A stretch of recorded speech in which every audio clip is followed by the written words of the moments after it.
Hey everyone, I hope you're doing well and staying safe during this time. If you're new here, welcome to the channel. Like I said, thank you so much for checking me out. If you haven't done so, please make sure to hit that subscribe button just right below the video. Cool, thank you so much. I really do appreciate it. And if you're returning, welcome back. Thanks again for your support. I truly do appreciate having you here. A candidate for Congress in the United States says that the SEC versus Ripple lawsuit is frivolous. And that's her word. She used the word frivolous. And I have to tell you, it's a breath of fresh air to hear anybody even trying to become a part of Congress use such strong words as it pertains to the suit. It's actually not common to see that. So I personally appreciate that. And I'll share with you the specifics.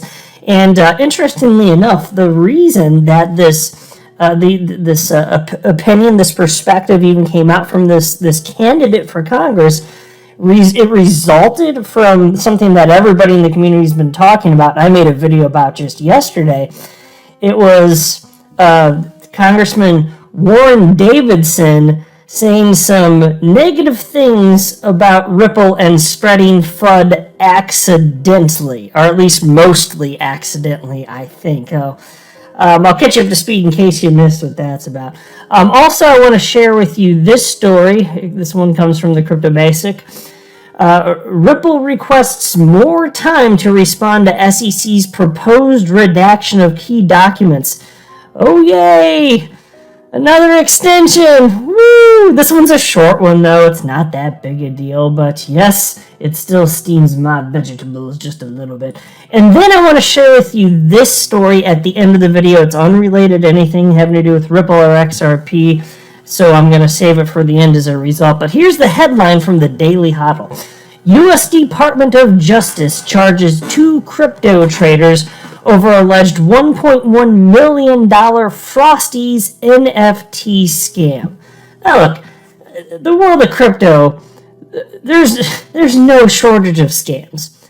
And I have no trouble with any government agency the world over going after them. I just don't like when the SEC is picking winners and losers. That's a separate topic here. But as far as the Department of Justice going after legitimate scammers, yes. And I think that some of these people, when they're doing these scams, they feel so detached, and it just feels like fake internet money. Maybe it's just easier to do, and it's not face-to-face, and it feels more innocent if you're doing... I don't know. I'm just speculating here what's going through these terrible humans' minds.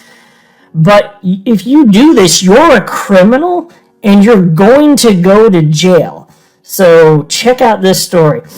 But before going any further, I do want to be clear, I do not have a legal or financial background of any kind. I am not offering legal or financial advice, and you definitely should not buy or sell anything, because if anything I say are right, I'm just an enthusiast who enjoys making YouTube videos about crypto topics, but just as a hobby and just for fun. I'm going to start with this story about this extension in the SEC versus Ripple case, because frankly, it's really brief. There's not that much to cover here, but it's an add-on to what I've been, what I made a video about just the other day. So I want to throw it in here real quick, and then we'll get into the stuff having to do with the candidate for Congress saying that the Ripple lawsuit is frivolous. But anyway, into this first story.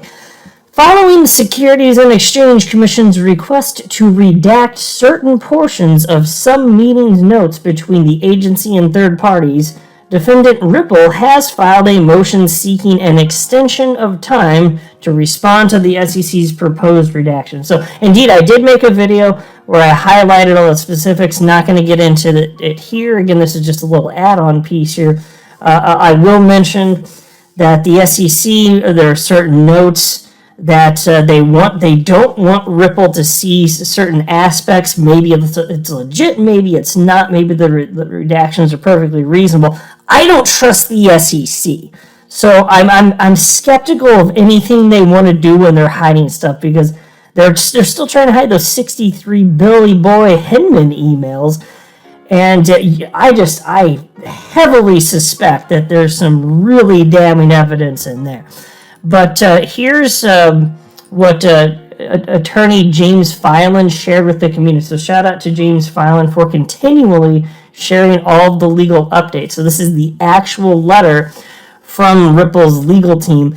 If you want to read it, it's on your screen. But the gist of it is as a result of the letter where the SEC is requesting from the judge, hey, we want to redact information. Ripple's going to respond to what the SEC wrote and certainly protest that, but they're requesting an extension so that they can respond of just a few days. The SEC is going to get them some information by early next week, and then Ripple's just requesting this extension so that they have time to respond.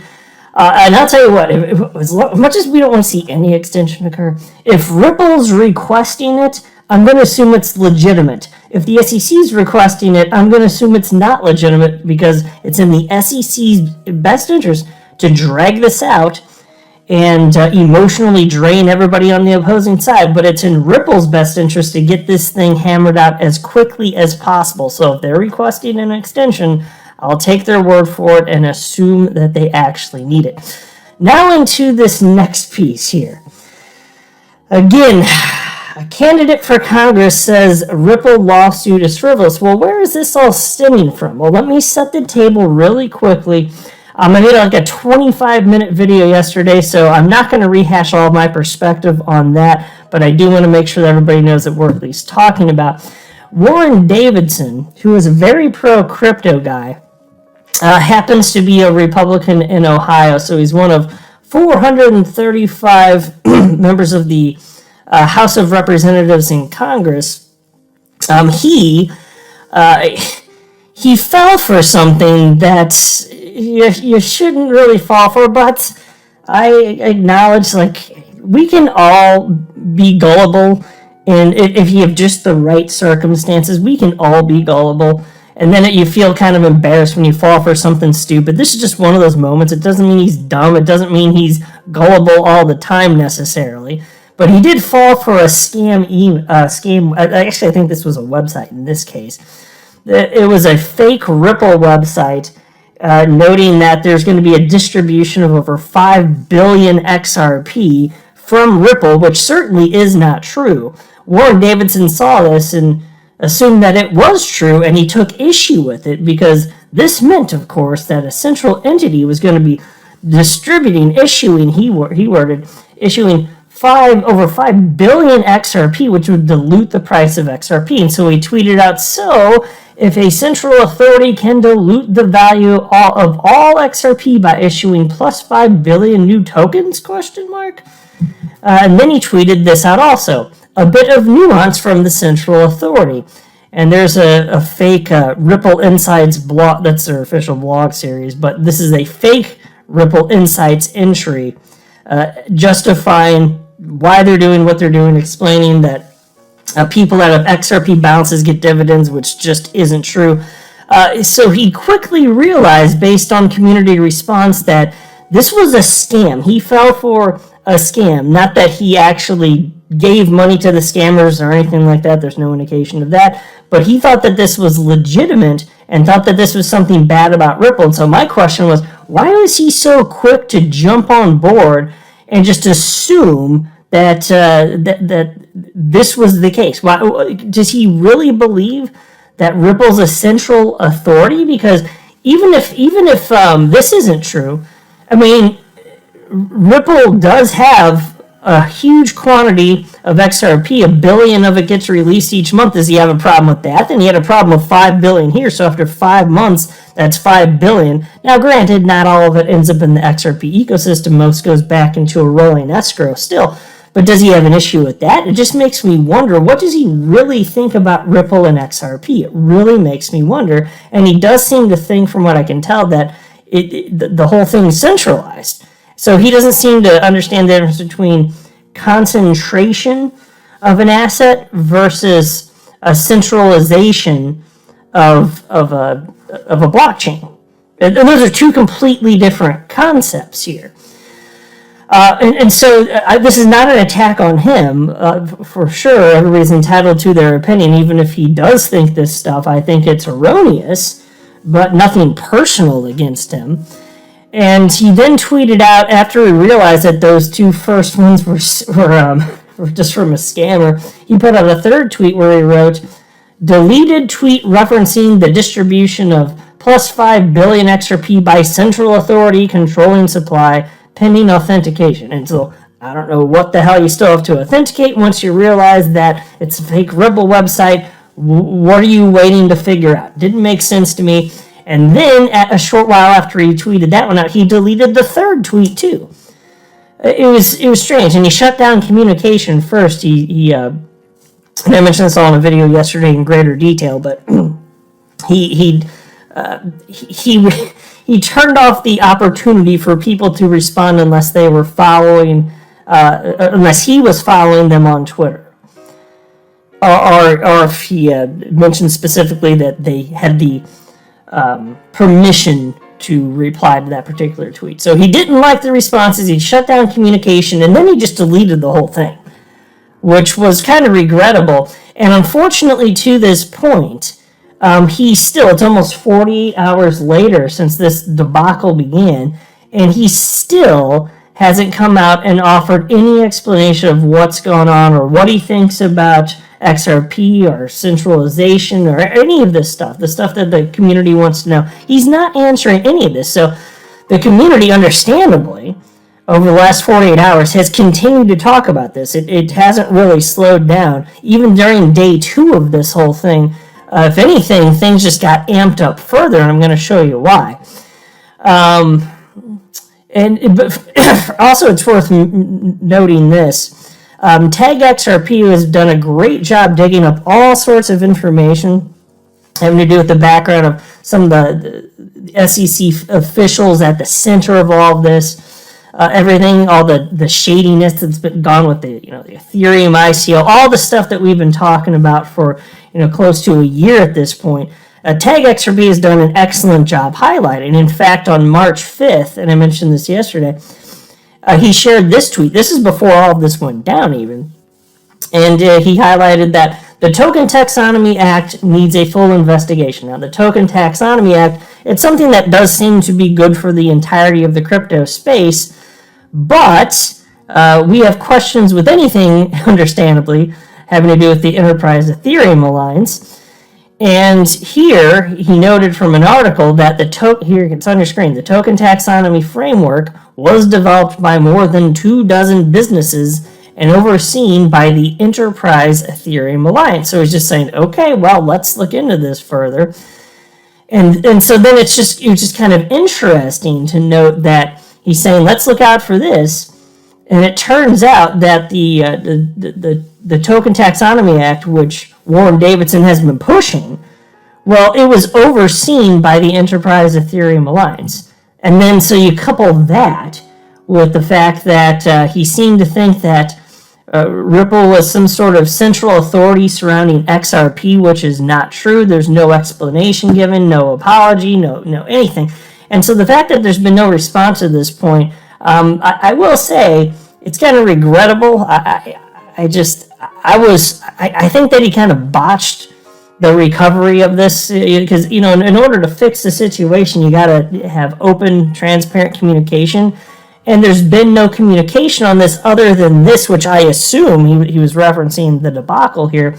But about 1 day later, a little less than 24 hours later, I guess, he tweeted out, and this is after he came under a lot of fire, understandably so. He tweeted out, "You're killing me, Smalls. I still love you, though." Well, some of you. Some people were a little bit more harsh than others.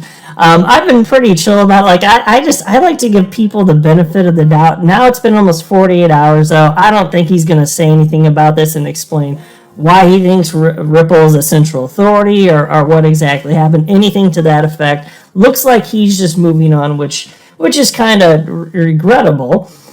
And so that led to Tag XRP and many others in the XRP community becoming upset. And I understand why.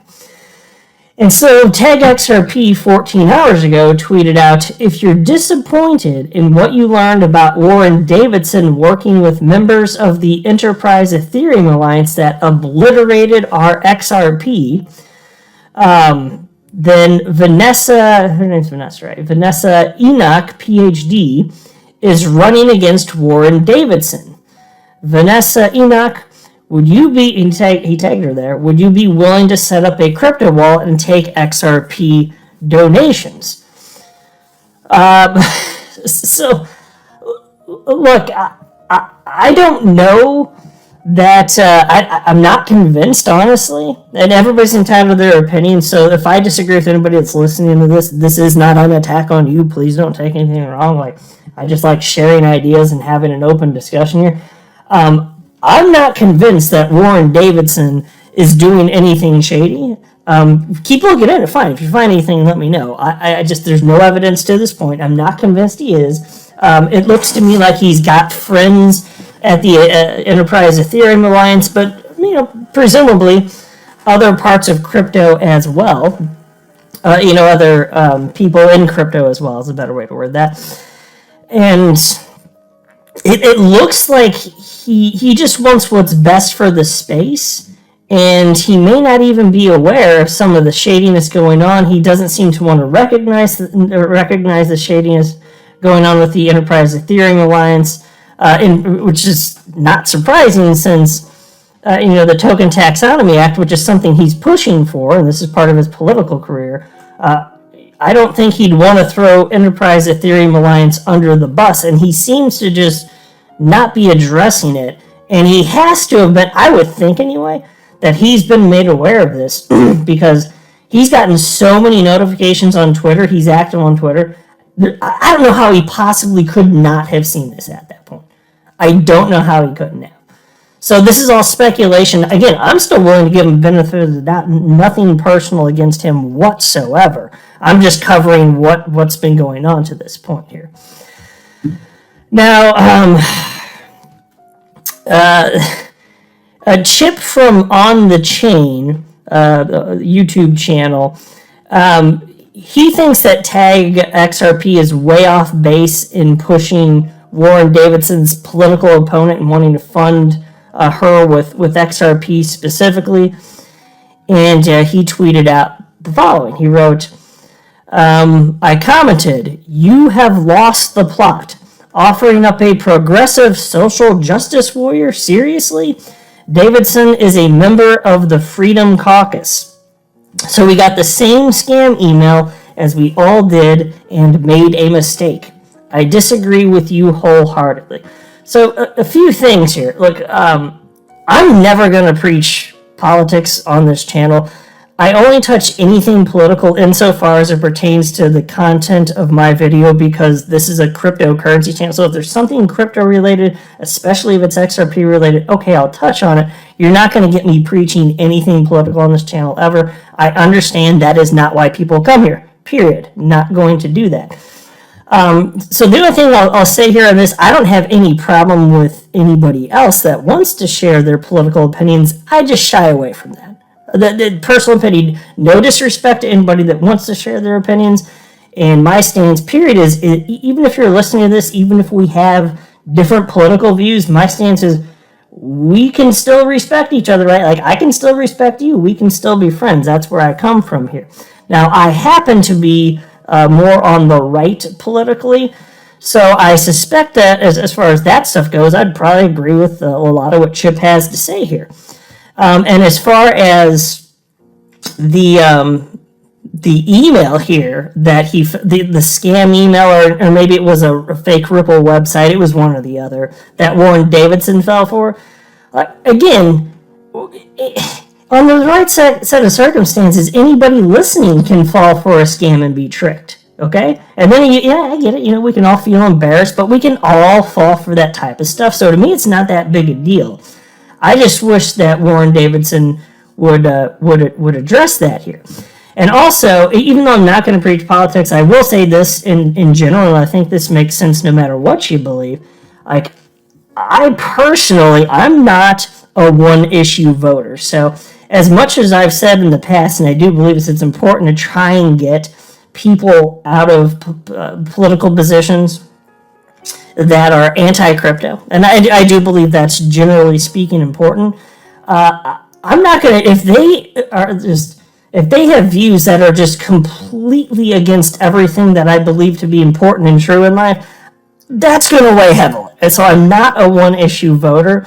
But I'm saying where it makes sense for me personally, if I can vote somebody out, if I've got two candidates that are equivalent more or less, if it's just hypothetical, then I'd vote for the one that's pro-crypto, right? So I'm just saying, let's go in that direction.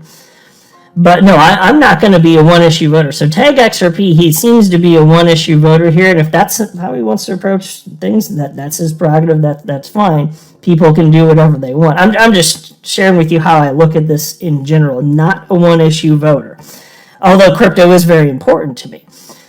But interestingly, Vanessa Enoch, who is, again, the candidate for Congress running against Warren Davidson, the vote's going to be in early May, I believe, she actually saw this because she was tagged, so she saw this whole thread, and she jumped in and responded to Chip from On the Chain.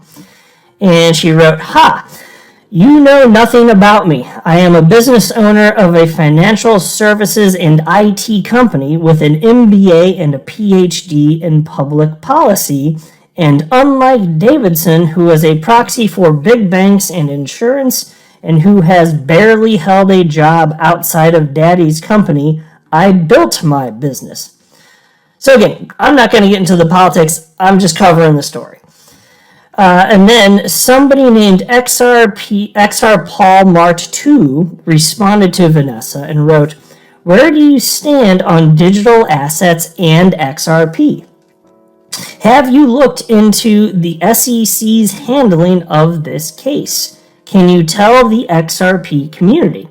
And Vanessa responded with something that I would say is refreshing, even though I suspect that I agree with almost nothing that she'd have to say politically.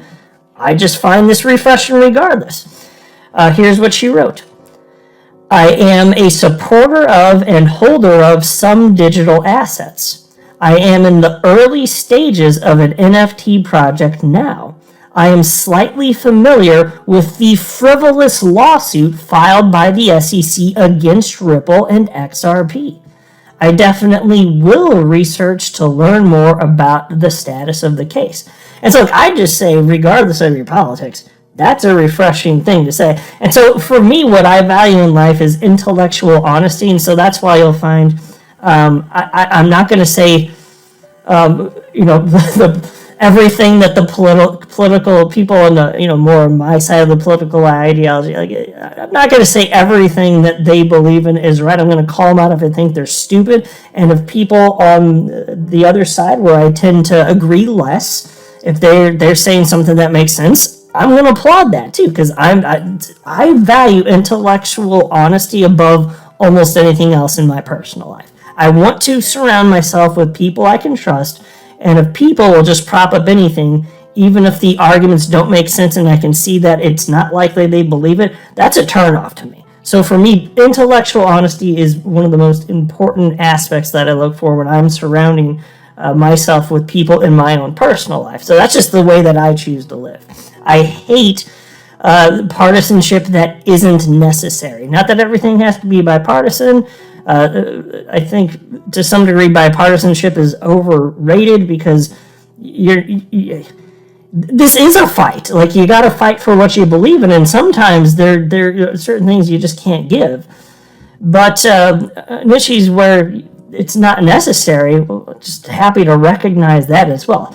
So regardless, I don't know what's going to happen with this. We'll see if she pushes any further or says anything. I'm happy to cover this, but and she's not in Congress yet. Maybe she will be. Maybe she won't in the future.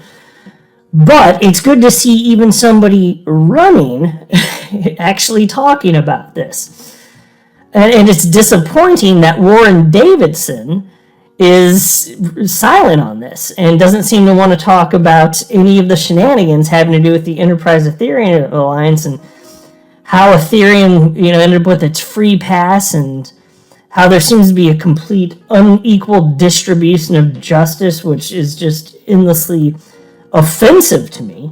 I don't see that getting addressed here.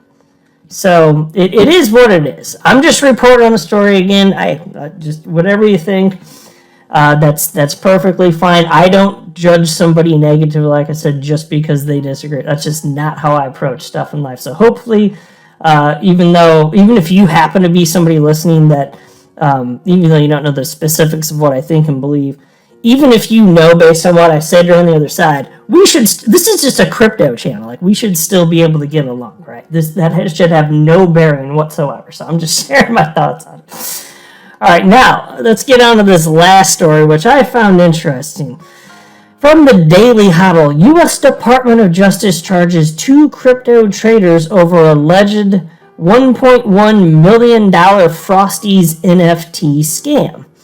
The U.S. Department of Justice is filing charges against 2 crypto traders over their alleged involvement in facilitating the $1.1 million Frosties non-fungible token rug pull scam, or NFT for short, of course. Now, according to a new press release from the DOJ, Ethan and Andre, their full names are on your screen. I'm not even going to try it. I'm just not in the mood right now. I'm going to butcher those damn things. Like, as far as I'm concerned, the names, like, they kind of look like typos to me, like gibberish, because they're not common in the United States anyway. So I'm not even going to try. It's just Ethan and Andre hanging out, scamming the world. So anyway, according to a press release from the DOJ, Ethan and Andre were both charged with conspiracy to commit wire fraud and conspiracy to commit money laundering. Ethan and Andre allegedly advertised NFTs called Frosties, which allegedly granted holders eligibility for giveaways, early access to a metaverse game, and exclusive mint passes to upcoming Frosties seasons, among other things. After selling out Frosties in early January, however, Ethan and Andre allegedly deactivated their website and abandoned the project. They also transferred about $1.1 million worth of crypto from the project to various wallets under their control, according to the DOJ. Let me just pause to ask, why do these people think that they're going to get away with this crap? Crypto, generally speaking, is very, very, very easy to track. You can figure this stuff out. You really can. Like, you can even think about one of the biggest hacks, that the recent one you may recall, it was like a multi-billion-dollar hack, took place years ago, and then the perpetrators of this, they sat around for years, and then they finally started to move, and they were trying to launder it, and they were even using privacy coins to try and make it harder to figure out. But you could still figure out the flows on the other ends, even if the piece is blank in the middle with the privacy coin, you can figure out the in and out on the other sides. And so they were still able to piece it all together. Like, I'm just telling you, trying to use crypto for illicit purposes is a stupid move. And these people, they weren't even trying to take that approach. Like, they're just... I'm your guy. I will keep you posted. I'm your advocate. I'll be back on a daily basis, usually multiple times per day, with these videos to keep you updated with everything going on. So I hope you enjoyed the video. If you haven't done so, make sure to hit that subscribe button. Feel free to share any of my videos with your friends, family, social media, or anybody who may care to listen. Thanks so much for your continued support. I'm always here for you. I want to help you through this time. So thank you so much for continuing to choose me. Enjoy your day, stay safe, and I'll catch you again probably in a couple hours. Thanks, everybody. See you later.